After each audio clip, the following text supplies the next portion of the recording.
Welcome back to Unity, a set of episodes that look into my life. This next episode, episode 8, is going to kind of surprise you. And you'll wonder, do I really want to listen to this? Some of you will be very keen to listen. Some of you will probably not be so keen because Bazwana are so afraid of snakes. So this episode is about the snakes in my life. The snakes I have encountered, the snakes I've interacted with. When I spoke about the businesses I've tried and, succeeded in or not so succeeded in one of the episodes that we covered, I forgot to talk about the business of a snake farm. Perhaps because it wasn't really my idea. My husband at the time had this great idea that we can set up a snake farm, a snake business, a snake park in Rasesa Dipiri. From the start, I didn't think it was a great idea for many reasons. But I think the best argument was offered by my cousin Nana, who said, Cassie, you can't have a business that people are afraid of. People are supposed to come to a business, pay to actually enjoy the business. So how do you have a business when everybody will actually be running away from you? And also he said, look, you can't have an animal that you cannot tame and name. If you own a cow, you can actually give it a name and it comes to you. A dog, a cat. But how do you decide to, have a business that you are even afraid of it yourself? So the long and short of the story is that money was put into this business, effort was put into this business, snakes were caught and put into cages, but no one came. No one came to see the snakes, and therefore, finally the business collapsed. That's Unity now and the business of snakes. Again, my husband and my children had this great idea of keeping snakes in their house. They kept them in glass cages, like an aquarium kind of cage. So you can still see the snake inside, and they would be hunting for rats and mice all over to feed the snakes. I'm thinking, why do you love the snake more than the rat or the mouse? Maybe a mouse is better, So you have to catch the mouse to feed the snake, that's in the house. Of course, there are a lot of quarrels around those snakes. They would argue with me that the snakes in the cage were brown house snakes. I said, there's no such thing as a house snake. They cannot be, the name is just stupid, because snakes don't build houses. How can you have a house snake? Before a house, what was it called? Because I'm sure it was there around the time of Eva and Adam.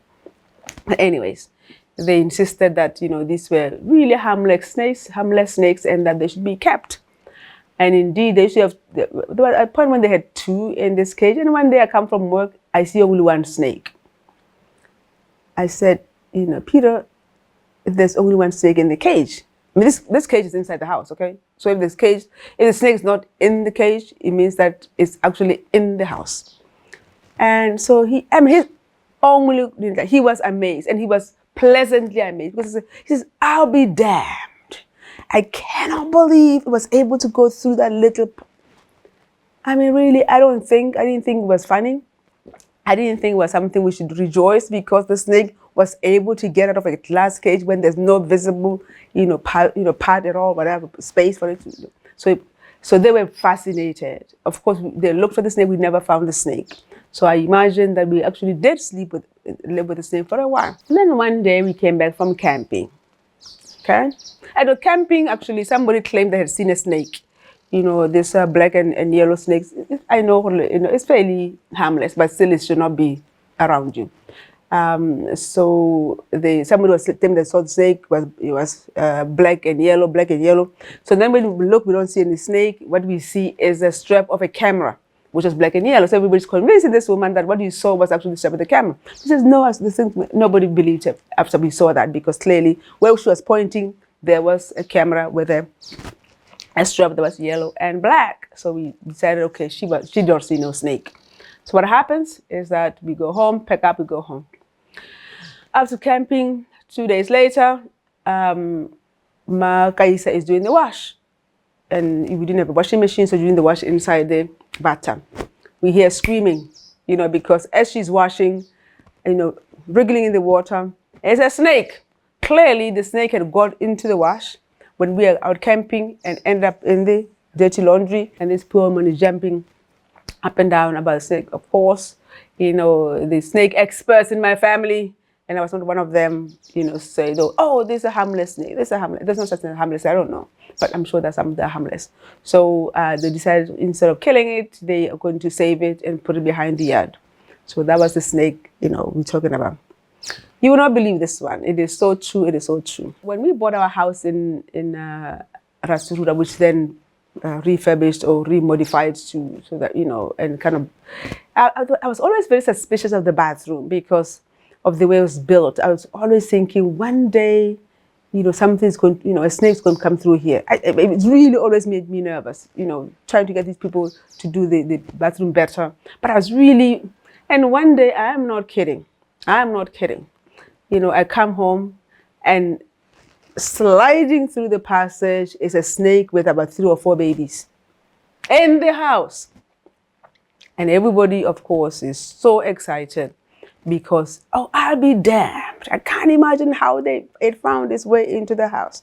I don't think that's funny at all. And I can tell you, almost like that one I'd really seen for years. I'd really seen it without seeing it. That's going to happen. So when it happened, it was like, am I dreaming? Am I really seeing it? Because I've been really imagining it's going to happen because the way the plumbing was done, I never trusted that plumbing and never trusted the way it'd been done. It seemed like the bathtub was almost like in the sand, as opposed to properly. I had never tested that plumbing. So that was the snake. Those are the snakes that came to my house. I invited one of them as a passenger, from Baines Baobabs. That's where we had been camping at Baines Baobabs. The other one, obviously, had bred behind the bathtub, behind the house, and coming to the house that way. Okay. Then now I'm realized. I think, okay, all the snakes are Muchudi. Now I'm a judge. I've left this snake business behind. I'm now civilized. Better plumbing, better house, big, whatever. I'm a judge in Lubasa. And one day, I'm sitting there watching television, and then I think I'm seeing a snake. At first, we think, is it on television or is it real? Then you realize this snake is real. It just came under the door from from my left and sliding across.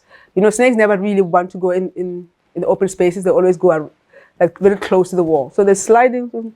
I'm looking at it. I'm thinking, what is this?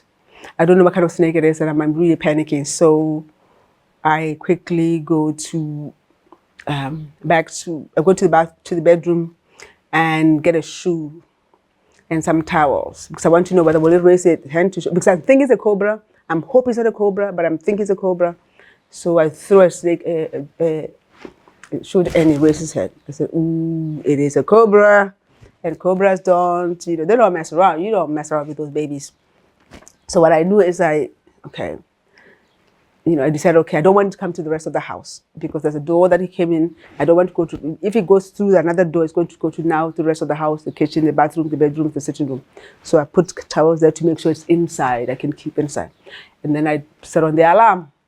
I've got, alarm, I'm sure, so of course, men come running and I tell them there's a snake in there, and the short story is that when they were done with the snake, I had broken furniture, and the snake was dead, but so were half of my furniture. I mean, these people were just throwing rocks and, and one of them had been spat on, in the ice.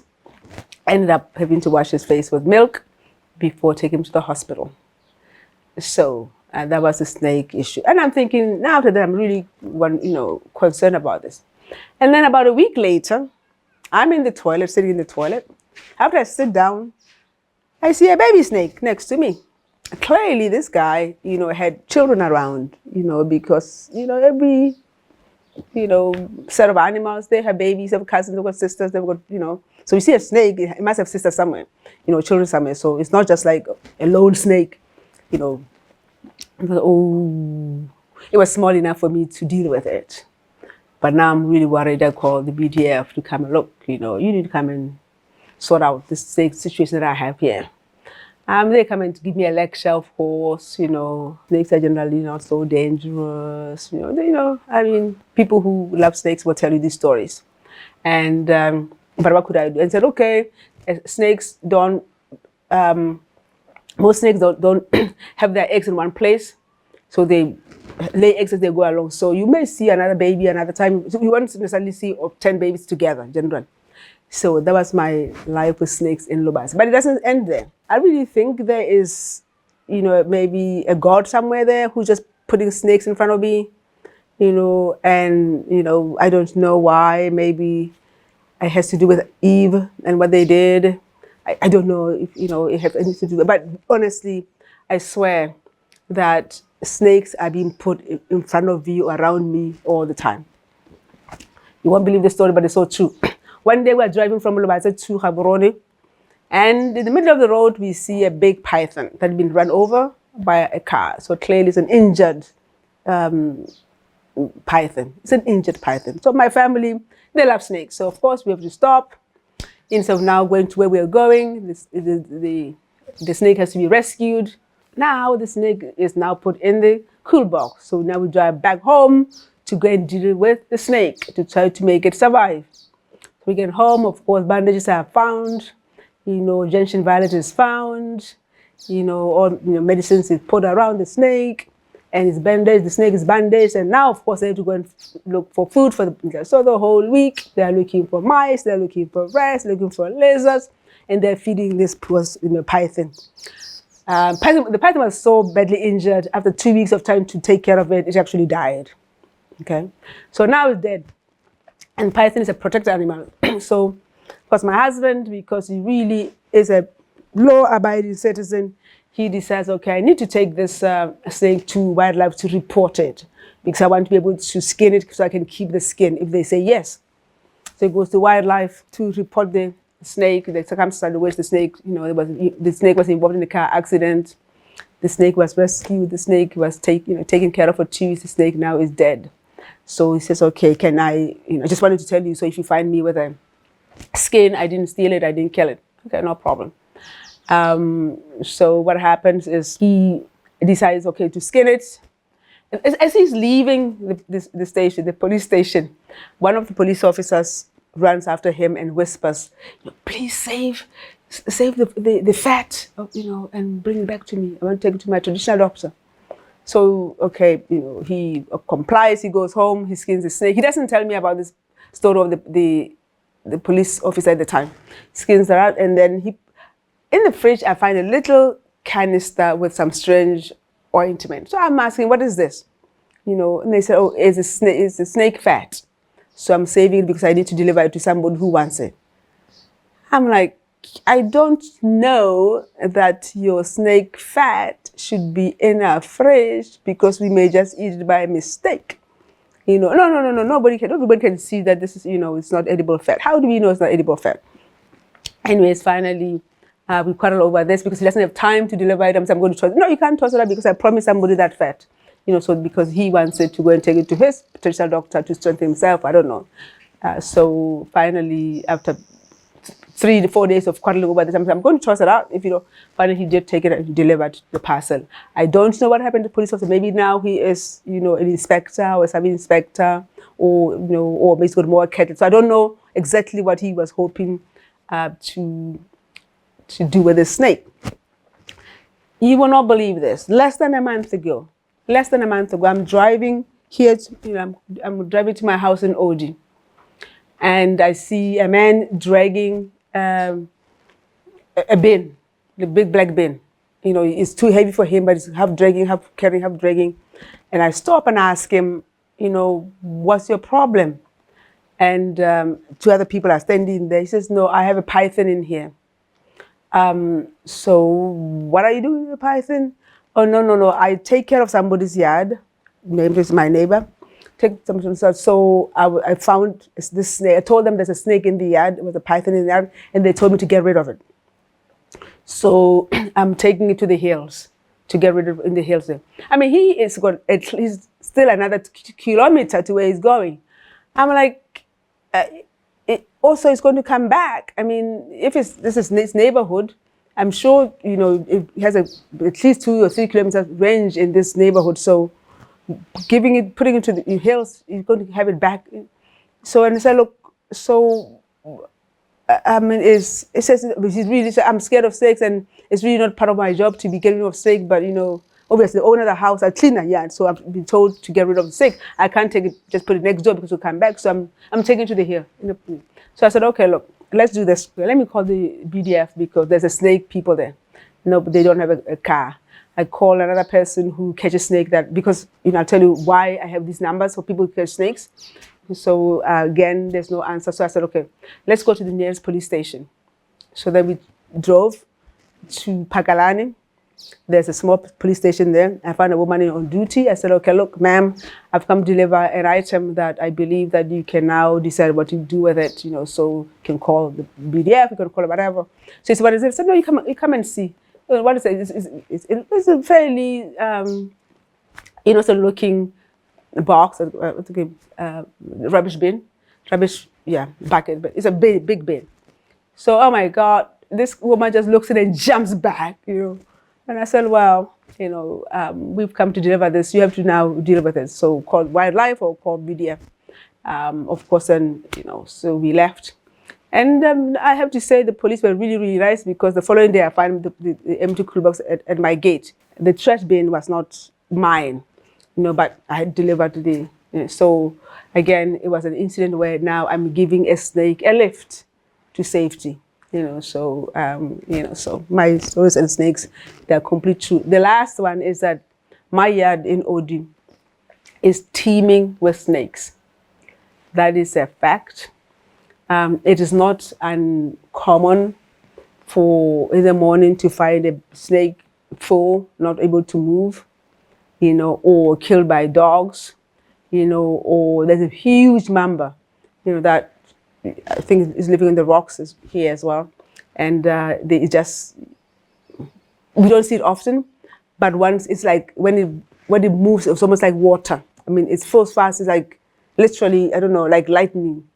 I say water because it really looks like it's pouring across, you know, the trees and down there. Our neighbors have chickens, so sometimes when it's feeling like a diet of chickens, it ventures to the front of the yard, but generally stays this better because I think there are mice in the back of the yard.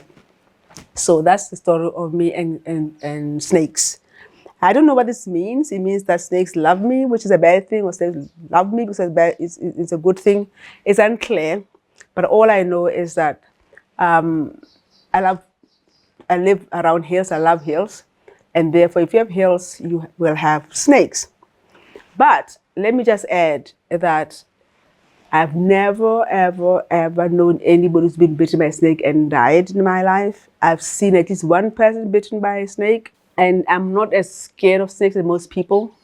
I tell people, you know more people, you know many, many, many people being killed by cars, but you still are not afraid of cars. You go into cars every single day, but you don't know one person who's ever been killed by a snake. But still you are mortally afraid of snakes. I don't know why.